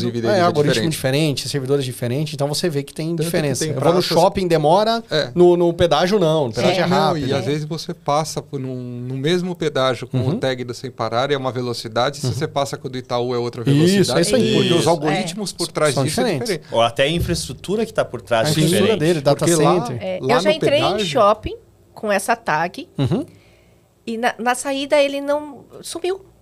Eu sumi do banco de dados, você acredita? Sim. Desapareceu. Aí eu aconteceu essa semana no condomínio.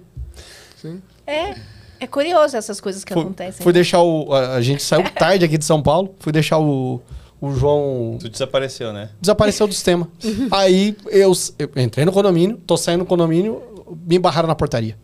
Aí eu falei, pô, mas né, eu venho sempre aqui, né? Que a gente pega carona e tal. Não, fulano, não sai. Não pode vai sair. embora Aí tiveram agora. que ligar pro João. Aí enquanto o João não liberou a minha saída, eu fiquei lá. Beleza, segurança, porque tem moradores. Mas quando a gente fala do pedágio, eu queria pegar um ponto aqui que é fundamental, que é a velocidade, porque qual que é o objetivo dessa ferramenta? Melhorar o trânsito. Não é só o conforto de não parar para pagar. Não é esse o objetivo. O objetivo é fluidez no trânsito. Sim, Porque já aconteceram vários acidentes nas praças de pedágio. Sim. Então, assim, o cara acha que vai passar, aí a cancela não levanta. Aí ele bate, aí vem outro carro, bate atrás. Por que então que você tem que você ter todo um acha- cuidado ali, né? Por que você acha que é proibido você parar em moto? Não Porque a moto sabia. vai embora. Porque você não consegue. Imagina, você tá vindo na sua moto. Uhum. Qual é a proteção da moto?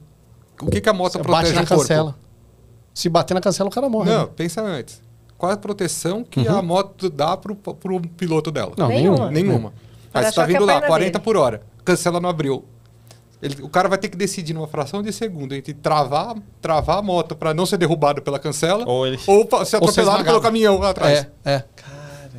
Porque sempre é aquela voltinha assim, né?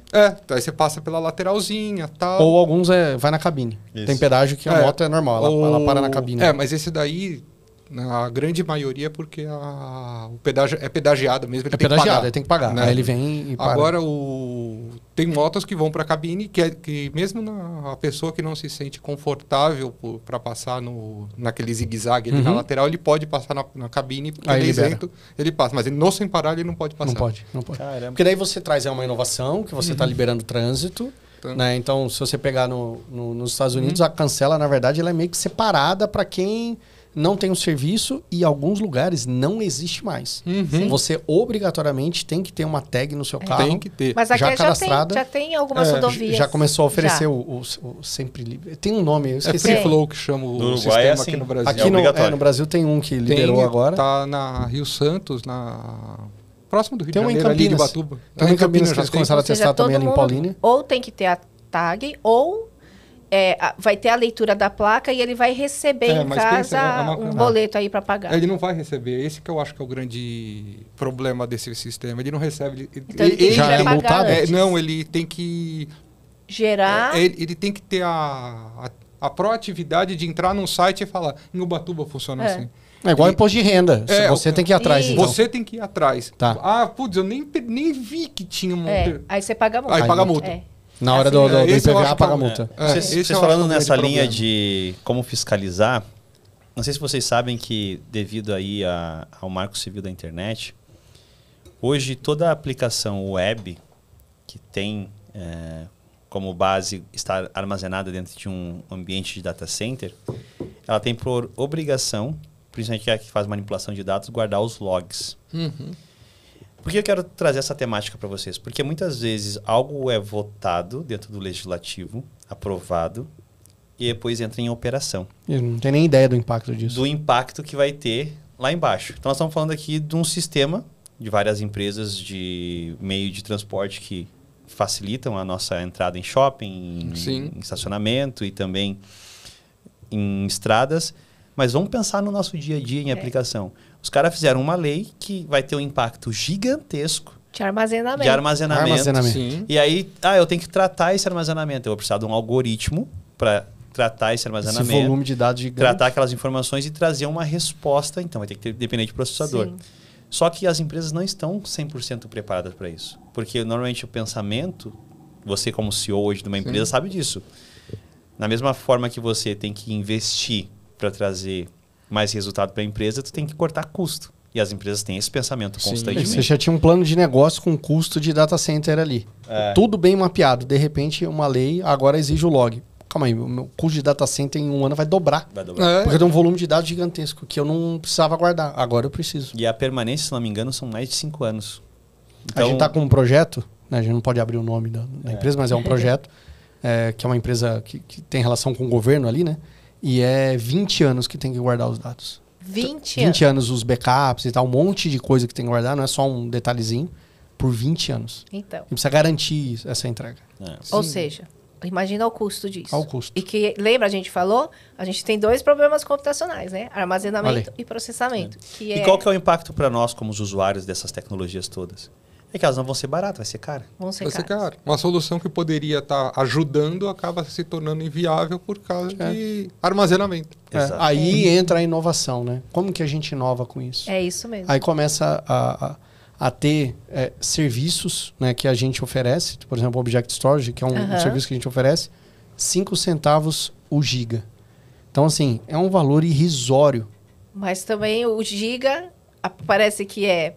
Pouco, Né? mas é bastante. Mas Vai para ser- texto exato. é muita é coisa. muito, Hoje, Muita coisa. se você mas vai falar- ser pouco para essa quantidade. Só que para esse log, esses 5 centavos vai subindo. É. Sim. Mas aí é buscar inovações onde você tem, às vezes, compactação desses dados, Sim. que daí vai ficar menorzinho. Né? Então lá tantos Algoritmos, gigas vão ficar, né? Pra compactar. Algoritmos, aí vai usar processamento Sim. para a forma compactar de e você deixar gerar o log, guardadinho. né? A forma Que de isso você é- gerar log. É tão importante porque se nós olharmos de modo geral, talvez tu já se deparou com esse tipo de cenário. Às vezes a pessoa diz assim, eu vou fazer meu backup, mas eu tenho o Google Drive aqui, eu tenho o OneDrive, eu tenho o Dropbox. Galera, isso não é backup. Não é backup. Isso é um armazenamento isso em outro é lugar. para nós, Não é um backup. usuários, que não Isso. temos muitas E preocupações eu com a acho questão. que Agora, quando esse é é o grande empresa... problema. Quando a gente está falando em Bradesco, Itaú, essas empresas tops, já tem. o pessoal tem mentalidade, profissionalismo para poder fazer as coisas direito, né?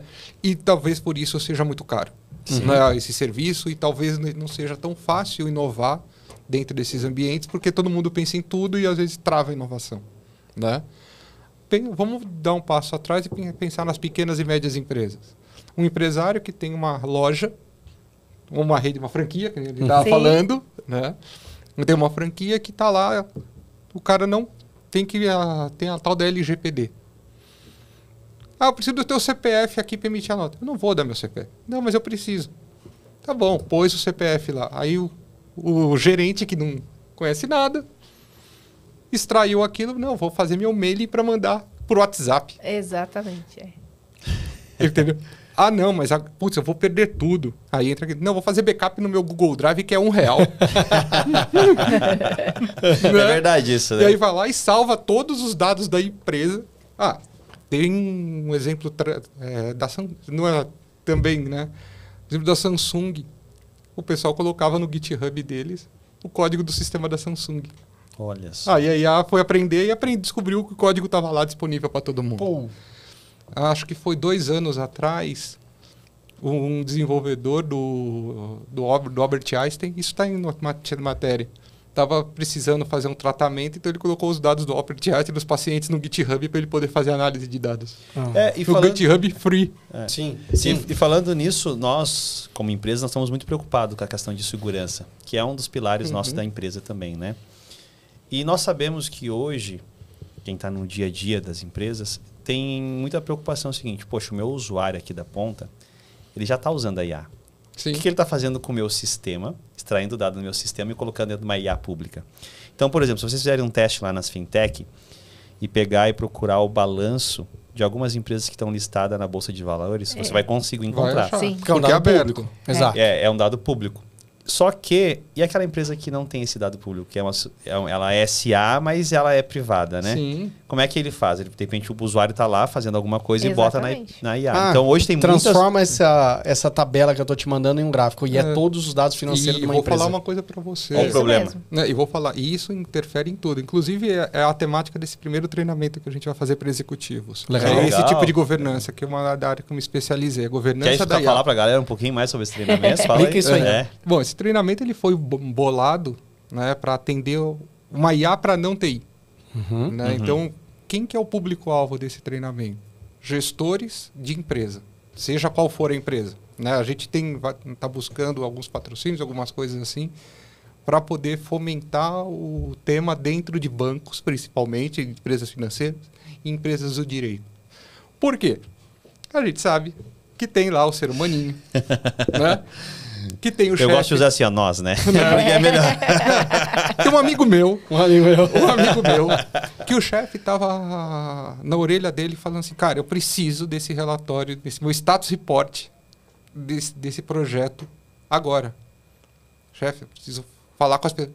Agora, ele baixa todo o código do Gira, todo o código, tá tudo lá dentro, baixa tudo nas APIs, gera um status report para mim. Só que, lógico, ele é esperto. O Copilot corporativo custa R$2.000 por usuário. A empresa bloqueou. Sim.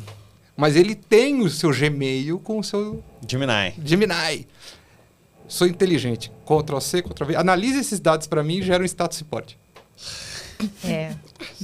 Olha o problema. Olha o problema. Então, esse treinamento ele tem foco nisso. Ele quer falar nos problemas com a segurança da informação versus a IA, versus os usuários, e os problemas da IA.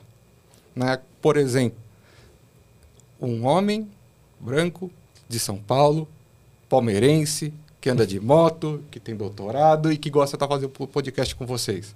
Configurou um prompt.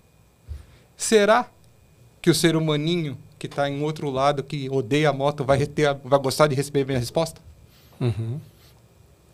E dependendo de como eu configurar essa resposta, esse prompt, quem vai ser responsável por esse processo? Quem configurou o prompt? A empresa? O sistema da IA que gerou a resposta? Então, esses são os problemas desse treinamento. É esse fomento que a gente vai fazer. Legal. Pensando aqui num ponto agora, que todos nós aqui temos uma veia empreendedora, né? Porque a inovação, teoricamente, tem que ter empreendedorismo por trás. Sim. Hoje, no meio da educação, vocês fomentam essa parte de empreendedorismo para os alunos, de modo geral? Porque como é que eles vão construir o amanhã?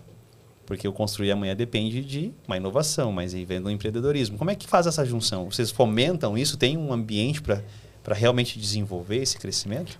Posso interromper um negócio? Só para concluir aqui. E aí vocês já entram na educação e acho que o que eu vou falar também tem a ver. Vai dar a base para isso. Porque normalmente o pessoal usa GPT gratuito, então os dados são treináveis lá. Lembra que não tem almoço grátis. Se você está usando alguma coisa de graça, o produto é você. Exato. E aí, o que a gente trabalha em cima disso? A gente tem clientes que contratam com a gente servidores com GPU, instalam uma LLM dentro do próprio servidor e eles fazem esse processamento dentro de casa, garantindo que todo... Sim. Pô, eu quero um relatório, eu quero não sei o quê. Aí ele vai ter controle 100% de tudo Fica que está sendo feito. encapsulado lá. Sim, fica encapsulado. Inclusive tem empresas que estão colocando isso no compliance da empresa. Não pode. Então, a área de segurança da informação bloqueia qualquer tipo de acesso, API, a qualquer coisa que lembre que não está no local dele. Exatamente. E com essa tua colocação, eu trago um detalhe importante para você que está nos assistindo e nós aqui. Não briguem negócio com tecnologia. Se unem. Não deixem descolado. Porque isso é importante, né? Se ficar brigando aqui, não pode. Não, eu tenho que usar o GPT e tal. Aí o negócio quer usar, mas aí a segurança está falando, não pode. Não, então, existe solução para isso. Né? Você vai colocar um DeepSeek, vai colocar um Llama, que vai fazer essa entrega do que precisa. Com um front personalizado para a empresa. Enfim, a gente entrega a parte de infraestrutura, né? Tem empresas especializadas que fazem a entrega do front ali do LLM para você ter isso dentro da sua empresa. E aí, já abrindo a parte, né, de empreendedorismo e educação, a quantidade de possibilidades de negócios que podem surgir agora, né, de empresas que oferecem, eu construo uma LLM sua, encapsulada, para você poder fazer seu trabalho. Sim. Construir agentes e tal. Muitas empresas ainda estão usando só o GPT, estão usando APIs públicas, né, e entregando serviço, às vezes, como a gente viu, análise de biometria facial, que está entregando para o governo, usando o servidor da Amazon fora do Brasil. O compliance brasileiro nem permite isso. Sim. Qualquer empresa do governo tem que ter os dados no Brasil.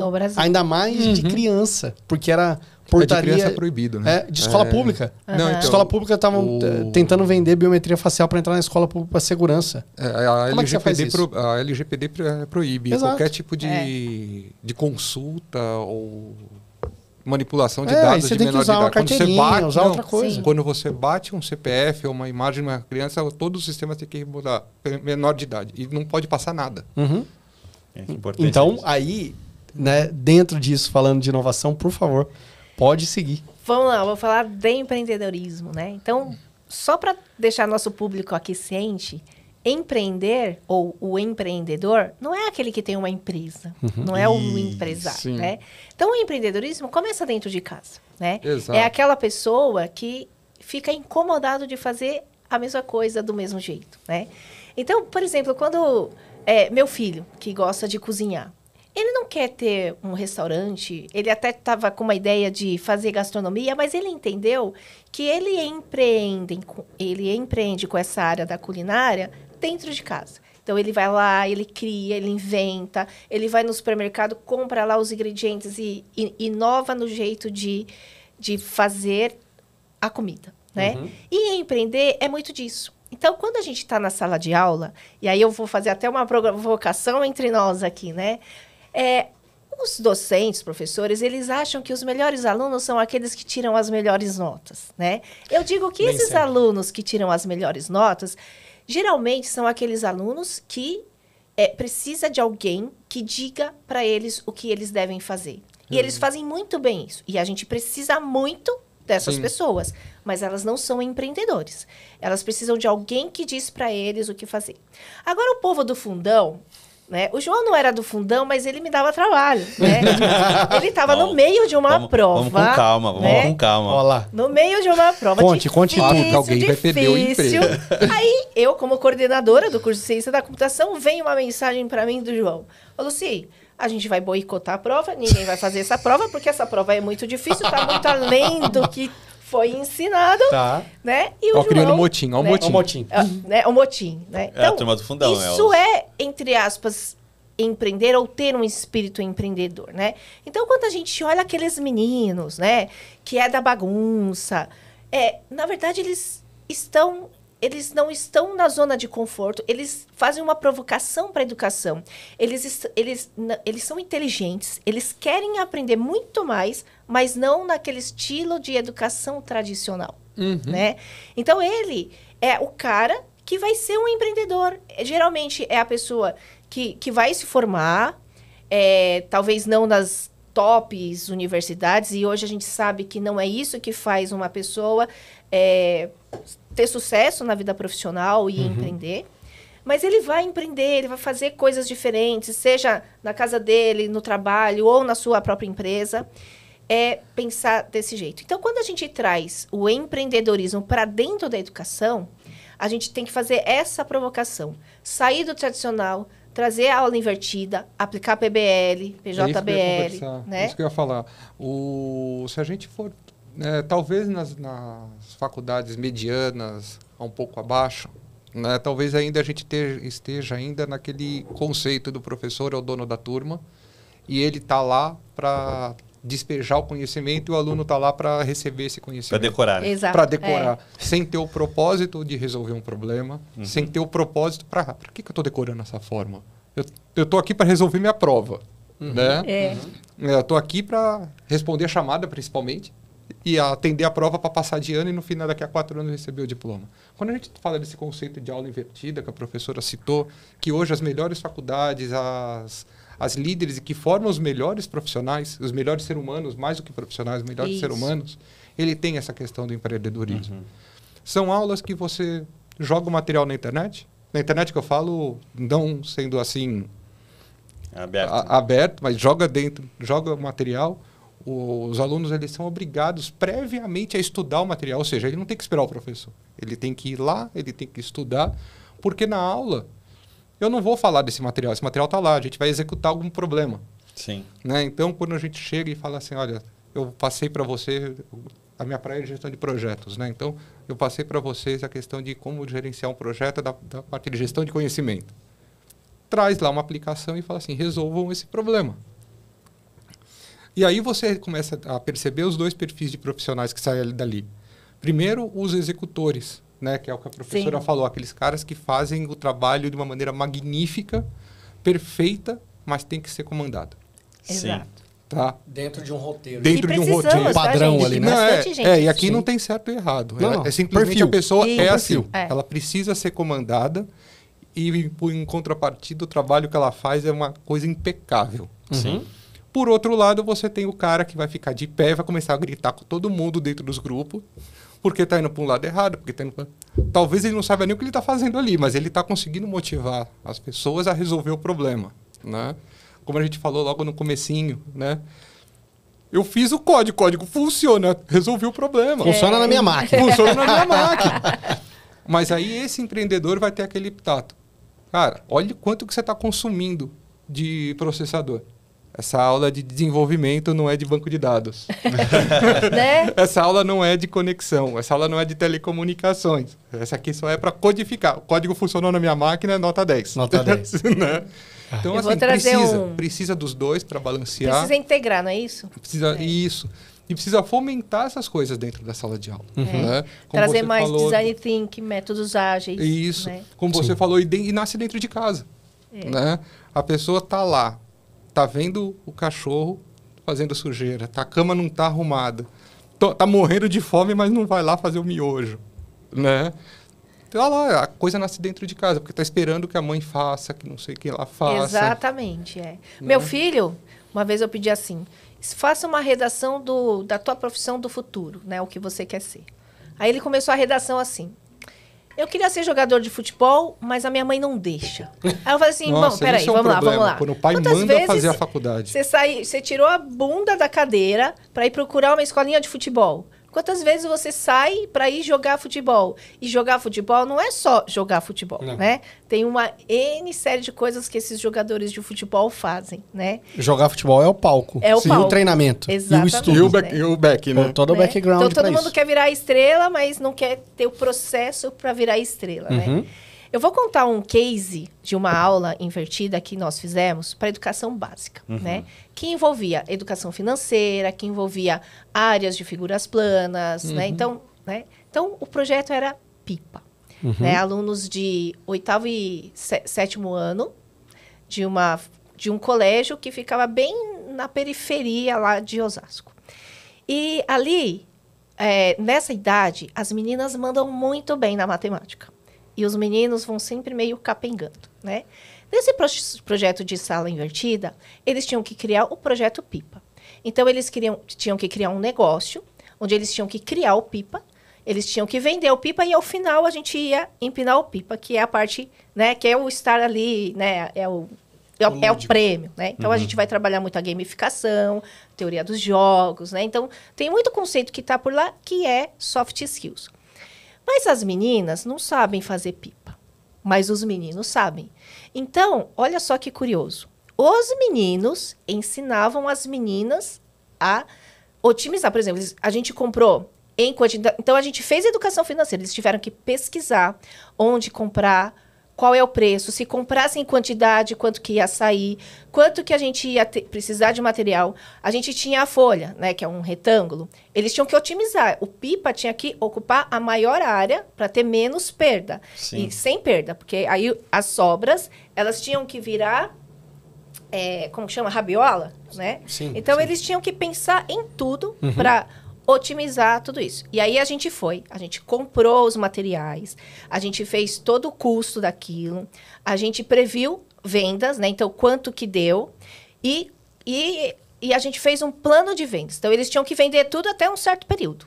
Então, se começasse a vender muito, a gente aumentava o preço. Se começasse a vender pouco, a gente diminuía. Então, a lei da oferta e da procura ali acontecendo, né? Então, as meninas trabalharam muito elas obedeciam muito o que os meninos faziam, porque tinham que fazer cálculos, tinham que recortar, essas coisas as meninas fazem muito bem.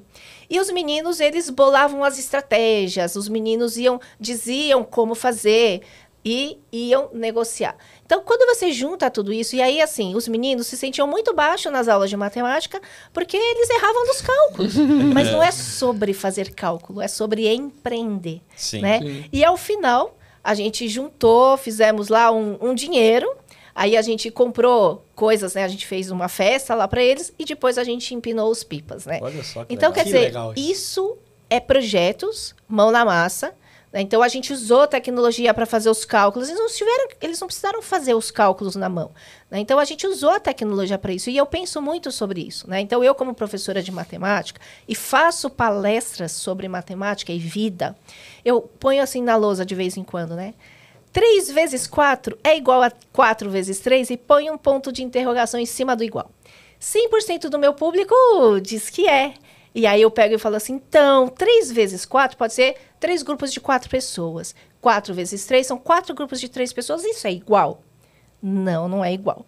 Né? Então, não é sobre o resultado final. É sobre o processo que você sobre tem. A jornada, né? O significado que você tem nesse processo para chegar ao resultado final. Então, a matemática não é sobre cálculo, não é sobre fórmulas, é sobre o resultado. E o que faz parte de todo esse processo. Então, quando a gente fala de empreendedorismo, educação e inovação, o processo para chegar no resultado final, que é o estudante com o conhecimento empreendedor e inovador, ele tem que ter um processo sólido, né, que envolve PBL, design thinking, métodos ágeis, sala invertida, e o professor ele tem que sair dessa zona de conforto. É o mentor, né? É o mentor. Sim.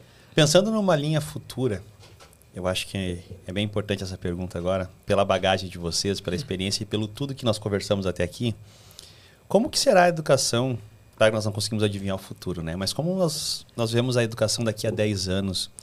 O que nós podemos esperar do mundo profissional que nós atuamos hoje para as próximas gerações e qual que vai ser o papel das novas lideranças? Porque nós somos os privilegiados. Vivemos num mundo no passado que não tinha telefone celular e hoje tem um celular. Como que nós vamos vislumbrar a educação daqui a 10 anos pensando nessa linha de novos líderes? O que vocês veem disso? É difícil a pergunta, né? Mas vamos ver a tendência de vocês aí. Eu acho que a educação, as universidades, as escolas vão virar laboratórios. Não teremos mais sala de aulas com carteiras. Então, a gente vai ter vários laboratórios, né? Então, eu faço até uma provocação. Talvez por que nós não só temos? Laboratórios, né? Só laboratórios. Por que a gente não tem um laboratório de matemática? A gente vê laboratório de física, de química, de biologia, até de português, né? Ou de geografia com um monte de mapas. Mas eu não vejo um laboratório de matemática. Agora, imagina assim, eu estou aprendendo função quadrática. E a gente usa, você telespectador, usa também função quadrática todos os dias. O que a gente aprende na escola hoje? Tem que decorar Bhaskara e tem que calcular as raízes da equação de segundo grau. Tem que decorar. Né? Tem que... Aí você faz um gráfico que é com cavidade assim ou com cavidade assim. Aí eu falo assim, gente, a gente que é da tecnologia... Comecei até tremer, né? Agora com esses olha só que curioso. Eu uso e ensino função quadrática de 2 formas. A primeira é, vamos construir 2 antenas parabólicas, e construir mesmo, 2 antenas parabólicas.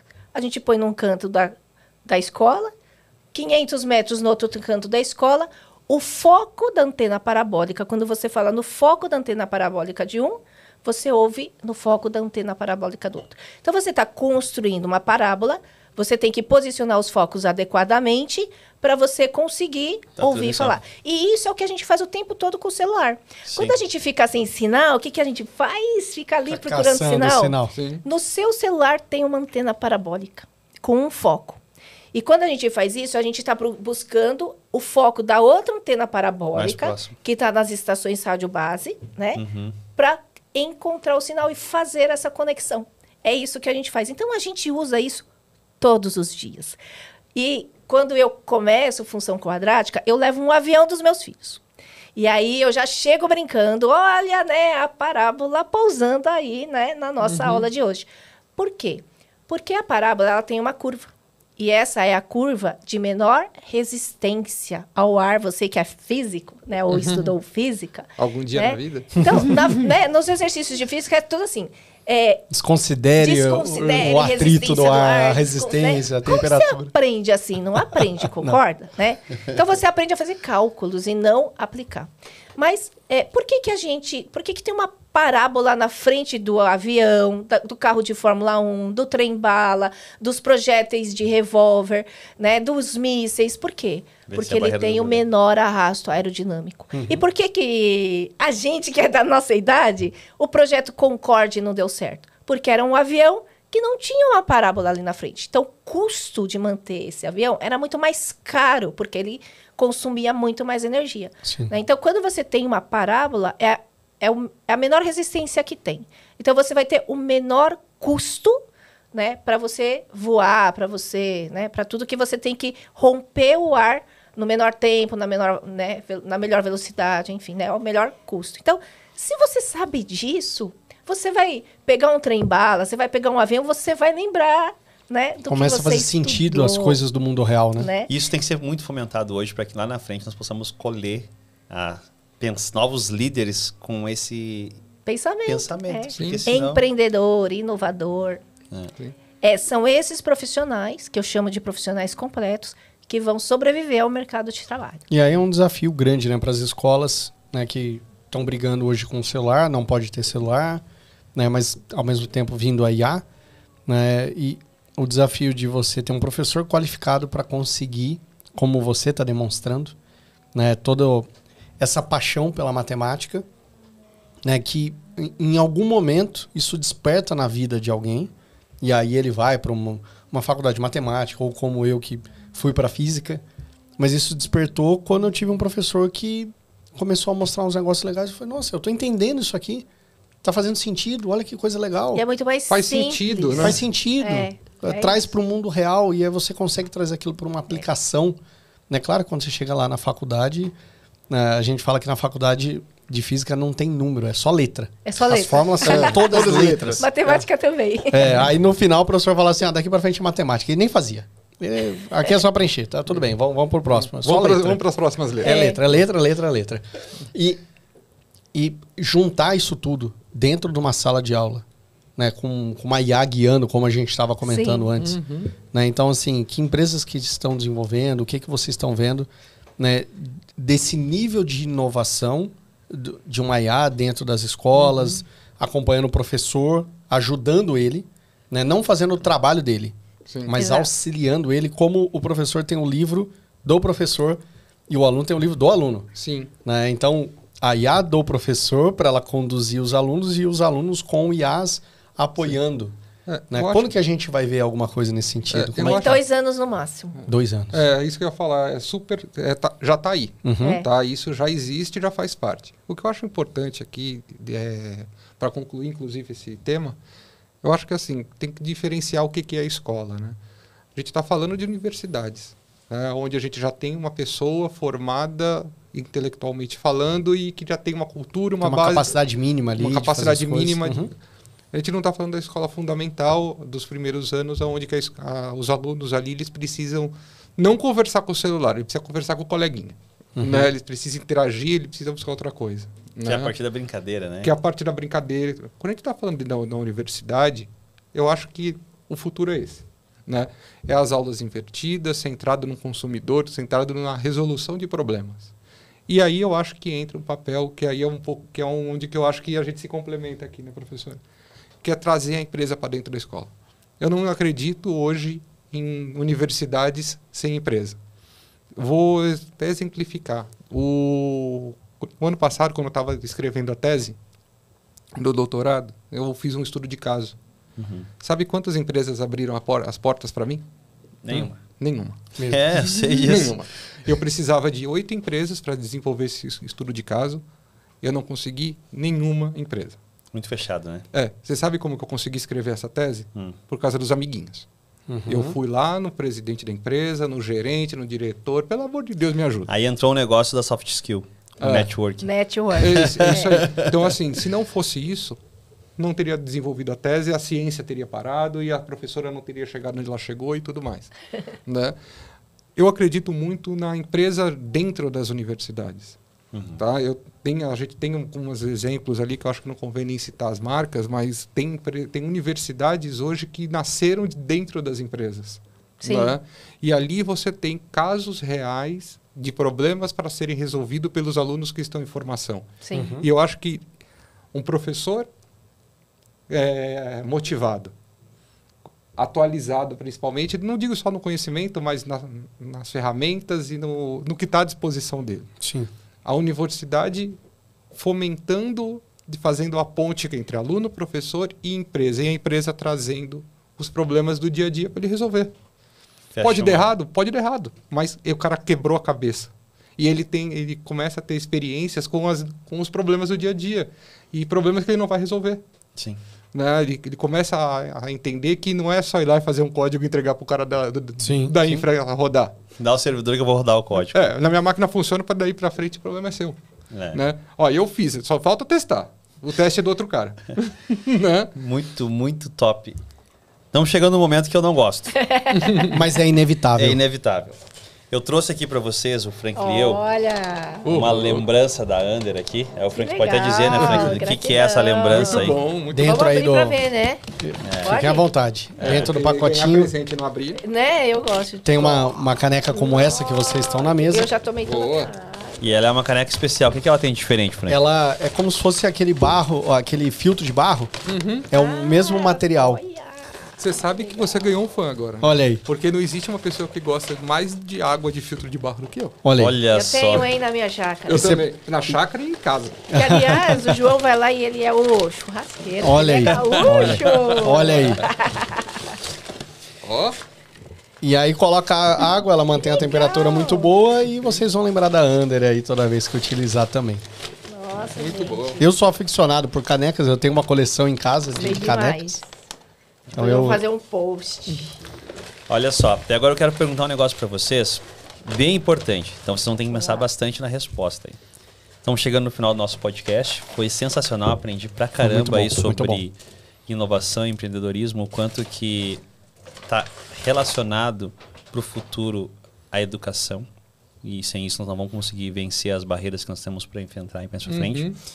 Mas quero que vocês deixem uma mensagem final para cada convidado, educadores, empreendedores, jovens, que estão aí no dia a dia tentando vencer. E eu sei que vocês têm uma bagagem que pode ajudar eles. E também, se vocês quiserem deixar algum convite para participar de algum projeto que vocês estão atuando, sintam-se à vontade. Se quiser começar aí... Vai lá. Ladies primeiro. Vamos lá. Eu sou apaixonada pela educação. E eu digo que conhecimento é a única coisa que a gente leva deste mundo, seja para onde a gente for. E é a única coisa que ninguém pode roubar da gente. Então, eu sempre digo, persista, continue sempre a ter mais conhecimento. Esse bate-papo certamente nos trouxe muito conhecimento, muito aprendizado. Não fique na zona de conforto, né? Então, eu tenho várias frentes na minha vida, né? Tenho uma faculdade que eu trabalho de manhã, tenho outra faculdade, né, que é a PUC. À noite eu trabalho para a faculdade FECAP. Sou gestora de inovação acadêmica na faculdade XP. Sou diretora de patrocínios da Maratona de Programação, que é o meu trabalho voluntário, que é onde eu mais aprendo, que é onde eu mais faço network, que é aquilo que eu faço de coração, né? Sou mãe de 2 meninos, o Akira e o Hideki, 18 e 16 anos. Eu digo que ser mãe é uma arte onde a gente aprende a coisa mais importante da nossa vida, que é o amor. Né? A gente falou muito aí de soft skills, hard skills, isso tudo complementa a nossa vida. Então, eu faço um convite para que a tua vida seja um projeto de conhecimento, um projeto de empreendedorismo, de inovação, mas de que seja completo, né? De um equilíbrio do hard, de soft skills, e que você consiga, de repente, de verdade, viver aquilo que faz parte do seu propósito de vida. Aquilo que você acorda todo dia com prazer em estar vivendo e executando. Que é o que eu faço isso hoje com a educação, com a tecnologia, com o empreendedorismo, né? Então, esse é o meu recado. Meu Instagram é @lucimari_criativo, porque eu sou da criatividade, apesar de ser da tecnologia e da educação. Sem criatividade, a gente não sobrevive, eu digo isso, né? Então é isso. Pode acompanhar a professora aí no Instagram. Vão deixar nos comentários também, deixar nos comentários alguma coisa para ela e com certeza na descrição vão deixar lá, @lucimari_criativo. E você, Roberto? Eu fiquei até com vergonha agora, não sei como falar mais. Deixa fluir. Não, mas eu acho que a professora falou tudo. Eu acho que sair da área de conforto, buscar o conhecimento, eu acho que é fundamental hoje em dia. Senão, realmente, aquilo que se você entrar num mundo onde você pode ser substituído por uma máquina, você será substituído por uma máquina. Né? Eu acho que o que diferencia a inteligência artificial, ou uma máquina, um robô, ou de qualquer outra pessoa, é a criatividade de todo mundo e a capacidade de resolver problemas. Né? E você só resolve problemas com conhecimento. Então, busquem conhecimento, não parem, não estagnem, porque vai ser ultrapassado. Porque se você aprendeu, você colocou isso para dentro de uma máquina, ela também aprendeu. Então você tem que estar na frente dela. Muito tá? legal. E deixa suas redes pra gente. Tá. A rede social, como eu falei para você, estou iniciando agora numa startup chamada Codeiro. O site é codeiro.com.br? Codeiro.com.br. Com K ou com C? Com C. Com C. É, C-O-D-E. De Codar. De Codar. Né? O Instagram também.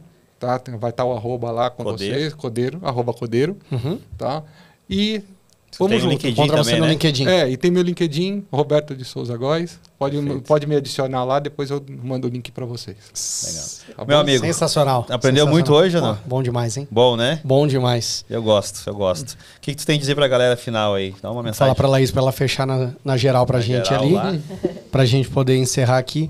Pra quem nos acompanha até agora, muito obrigado, né, pela participação, por nos ouvir. Deixa o seu comentário, deixa o like, compartilha com quem você acha que vai curtir também. Compartilha. Curte e compartilha. Né? E muito obrigado por estar conosco até agora. Obrigado pela participação de vocês. Entre no nosso Instagram, under.connect, também no nosso YouTube ou no Spotify. Então, para você que está ouvindo a gente em uma das redes, dá uma entradinha na outra também e deixa uma curtida lá. E compartilha, né? E compartilha sempre. Importante. E é isso, gente. Muito obrigado. Obrigado. Um abraço para você que ouviu até agora. E é isso aí. Under Connect. Tchau, tchau. Até mais. Valeu.